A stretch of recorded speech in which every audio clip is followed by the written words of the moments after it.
Chapter 5. There are three of us waiting in the Greenpoint Avenue subway station at 2:45 in the morning, and I want to tie your shoelaces. They're undone, and you're too drunk to be standing so close to the tracks. You're leaning with your back against the green pole with your legs extended so that your feet are planted on the yellow warning zone, the edge of the platform. The pole has four sides, but you have to stand on the side facing the tracks. Why? You've got me to protect you, and the only other person in this hellhole is a homeless dude, and he's on another planet on a bench singing, Engine, engine,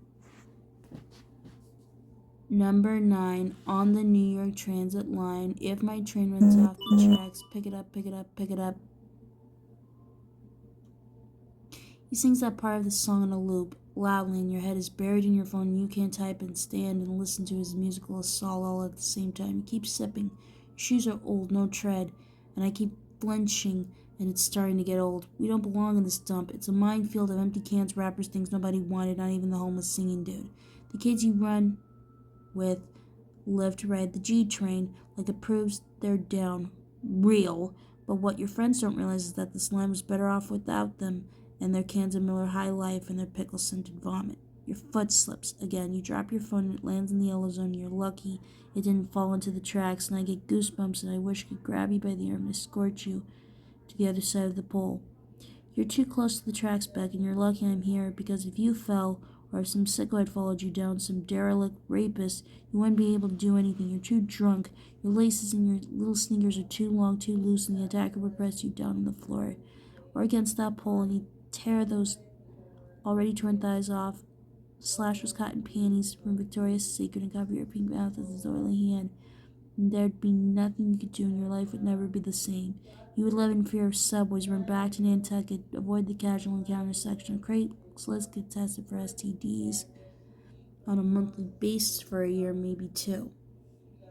The homeless dude, meanwhile, doesn't stop singing engine. He's urinated twice, and he hasn't gotten up to do it either. He's sitting in his piss, and if some sickle followed you down here to finish what you started with those torn stockings, the dude would just keep singing and pissing and pissing and singing. You slip again, and you narrow your eyes at the homeless dude and growl, but he's on another planet, Beck, and it's not his fault. You're wasted. Did I mention that you're lucky to have me? You are. I'm a bed-sitting man by birth, sober, collected, and well aware of my whereabouts and yours. A protector. And the bullshit thing is, if someone saw the three of us, well, most people would think I'm the weird one just because I followed you here. And that's the problem with this world with women. You see Elliot and Hannah scam his way to be near his sister-in-law, and you call that romantic, but if you knew what I went through to get into your home, that I messed up my back trying to know you inside and out, and you judge me for it. The world fell out of love with love at some point, and I know what you're doing with that phone. You're trying to talk to Benji, the club-setter, too-much hair, no-show motherfucker with whom you have encounters that are not casual, at least not to you. You seek him, you want him, but this will pass. And part of the problem is that phone. You have that function on that fucking phone that enables you to know when your texts are open and ignored. And Benji, he ignores the fuck out of you. He's more passionate about blowing you off than he is about being inside of you, and this is what you want? You stab your phone. Enough with this phone, Beck. It's gonna do you in, waste your voice and cripple your fingers. Fuck that phone. I'd like to throw it on the tracks and hold you as we wait for the train to run it down. There's a reason it's cracked, and there's a reason you left it in your basket at the bookshop that day. Deep down, you know you'd be better off without it. Nothing good comes from that phone. Don't you see? You do see. Otherwise, you'd treat that phone well. You'd have to put it in a case before it cracked. You wouldn't stand here fumbling with it and letting it dictate your life. I really do wish you'd throw it onto the tracks and go offline and turn your head and look over at me and say, "Don't I know you?" And I'd play along with talk, and our song would be engine number 9 on the New York Transit line. Alexa, stop! If my train runs off the tracks. Can you please stop singing? You growl, and the dude can't even hear you over the singing and pissing and singing and pissing, and you whip your head around too fast. And damn it, you need to not lean back like that, but you do. But it happens so fast. You reach out your arms, but you're wobbling. You drop your phone, you lunge to grab it.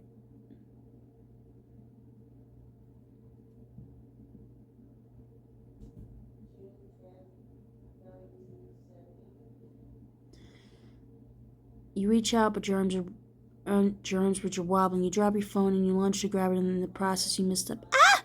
And you slip and you trip on that damn shoelace, and you fall splat, and somehow you land the wrong way, and you roll off the yellow danger zone, and Actual danger zone. You scream. It's the fastest, slowest fall I've ever seen. You're only a voice down on the tracks now. A shriek and a singing doesn't stop. Engine number 9.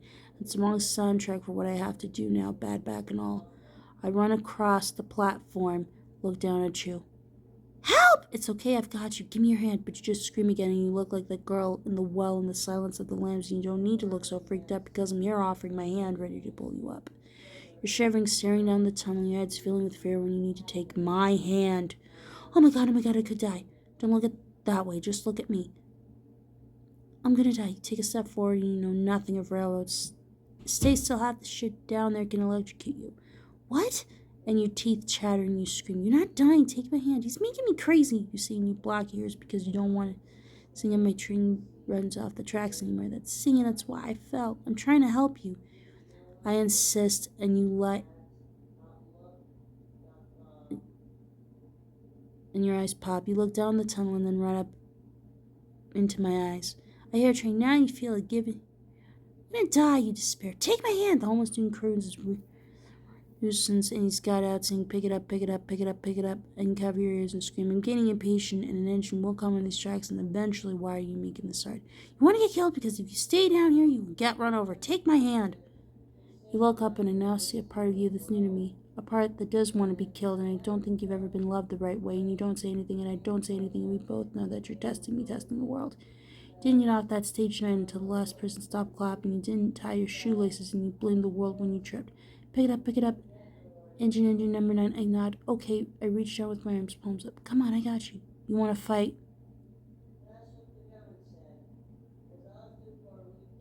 You are not easily rescued, but I am patient, and when you are ready, you wrap your hands around my shoulders and allow me to save you. I hoist you, loose seekers and all, into the yellow danger zone. You roll into the dirty, gray, danger-free concrete, and you're shaking. You hold your knees to your chest, and you scoot backward in the part of the green pole that faces inward, the safe place to sit, to wait. You still untie your shoelaces, and your teeth chatter more than ever. I scoot close to you and look at your useless, flat, and unathletic sneakers. May I? I ask, and you nod. I pull the laces tight and tie them the way my cousin taught me 100 years ago. When the train sounds down the way, your teeth stop chattering, you don't look, you're scared somewhere. I don't have to tell you that I saved your life. I can see in your eyes and your glistening, grimy skin that you know it. We don't get on the train when the doors open. That's a given.